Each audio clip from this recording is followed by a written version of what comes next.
Salut à tous et bienvenue à nouveau sur cette chaîne YouTube dans le cadre d'une nouvelle vidéo.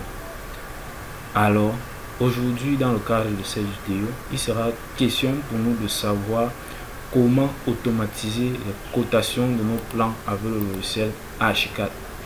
Comme vous le savez, Archicad a cette faculté, cette particularité qui permet de coter les plans de manière automatique.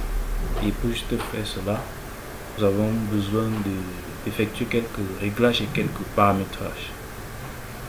Donc la première des choses à faire, nous allons choisir l'unité de cotation. Nous allons aller dans options, ensuite préférence projet plus cotation. Et nous allons laisser le mètre par défaut et nombre de décimales, nous allons laisser à 2 mètres, c'est-à-dire 2 chiffres après la virgule. Nous allons valider ainsi. C'est OK. Ensuite, pour coter automatiquement dans Archicad, nous allons sélectionner tous nos murs externes. C'est-à-dire, nous sélectionnons un mur et pour sélectionner plusieurs éléments, nous appuyons sur Shift. Nous appuyons sur Shift et nous allons sélectionner tous nos murs externes.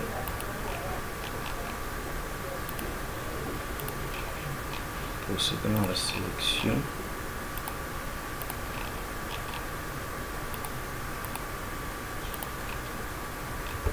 D'accord, une fois la sélection terminée, nous allons donc aller dans documentation, puis annotation, puis cotation automatique et ensuite cotation extérieure.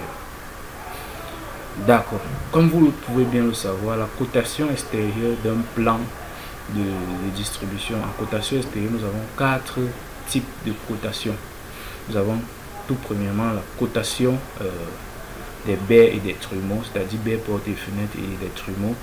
Ensuite, la deuxième ligne de cotation qui est la cotation d'axe en axe des baies et des trumeaux, des baies, autant pour moi. La troisième cotation qui est la cotation des décrochements et des parties principales. Et la quatrième qui est la cotation totale. Et nous allons donc valider tous ces types de cotations ici en cochant tous les types de cotations qu'il y a ici, toutes les 4 cases. Et en ce qui concerne donc maintenant les baies, que ce soit porte ou fenêtre, nous avons le mode de cotation, soit par centre de l'ouverture ou bien soit l'extrémité de l'ouverture. Nous allons laisser à l'extrémité. Et en ce qui concerne le mode de cotation, également toujours de nos baies, des portes et fenêtres, nous avons la taille nominale ou bien la taille du trou du mur. Nous allons sélectionner taille nominale pour les deux. Taille nominale ici, c'est-à-dire la taille de l'ouverture, y compris également l'épaisseur du cadre de notre baie. Nous allons donc procéder, continuer. Et ensuite, côté les murs sur face extérieure, nous allons laisser ici. Maintenant, distance entre les lignes de côte 0,5, nous allons laisser par défaut et cocher, placer sur les 4 côtés, nous allons laisser cocher et nous validons sur OK. Puis nous allons donc cliquer sur un mur externe quelconque et nous venons là, nous double-cliquons. Vous voyez donc que nos cotations apparaissent de manière automatique. Très bien. Nous allons donc effectuer quelques petits paramétrages sur ces lignes de cotation. Pour cela, nous allons nous rendre dans chercher et sélectionner. Ensuite, nous allons sélectionner toutes les cotations. Nous allons donc faire un clic droit, nous rendre dans ces paramètres de cotation, le type de cotation. En ce qui concerne le mode de cotation, unité ou de linéaire, il n'y a rien à changer là. En ce qui concerne la marque, vous pouvez prendre la flèche ou bien un autre moyen, mais je vais laisser comme cela. Je vais laisser ce mode ce type de marque. Ensuite, la couleur, je vais prendre le noir. La ligne de rappel, je vais laisser ici hauteur personnalisée et je vais également prendre le noir. Ensuite, en ce qui concerne dans le texte, ici nous allons choisir le Times New Roman par exemple. Nous allons choisir la police du Times New Roman.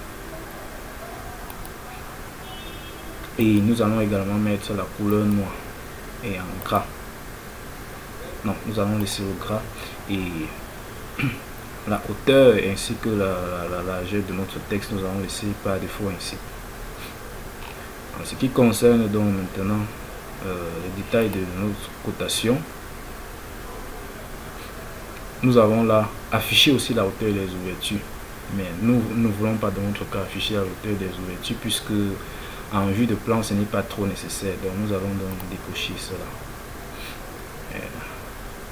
Mode de positionnement du texte de cotation, nous allons prendre la méthode centrée et nous allons valider sur OK.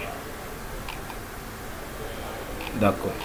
Mais maintenant, en ce qui concerne nos lignes d'attache et de rappel, nous voyons qu'elles sont un peu longues. Nous allons modifier cela. Et pour cela, nous allons encore nous rendre dans nos paramètres et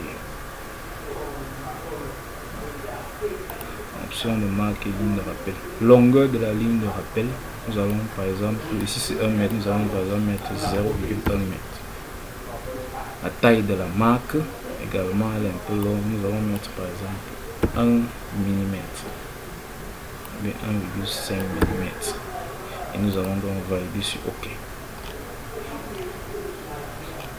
D'accord.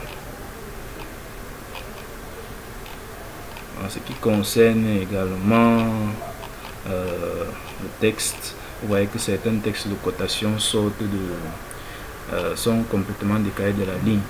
Nous allons encore voir comment régler cela. Nous allons encore dans les paramètres et au niveau de texte,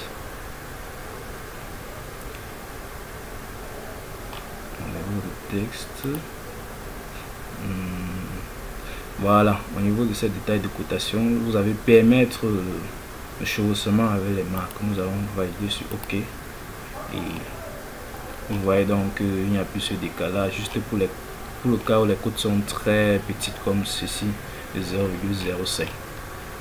D'accord, chers amis, c'est ainsi donc que prend fin ce tutoriel et j'espère que cela vous a plu. Si c'est le cas, n'hésitez pas à nous encourager en vous abonnant et en activant la cloche de notification. Sur ce, j'espère qu'on se retrouvera très bientôt dans le cadre d'une nouvelle vidéo. On se dit à la prochaine.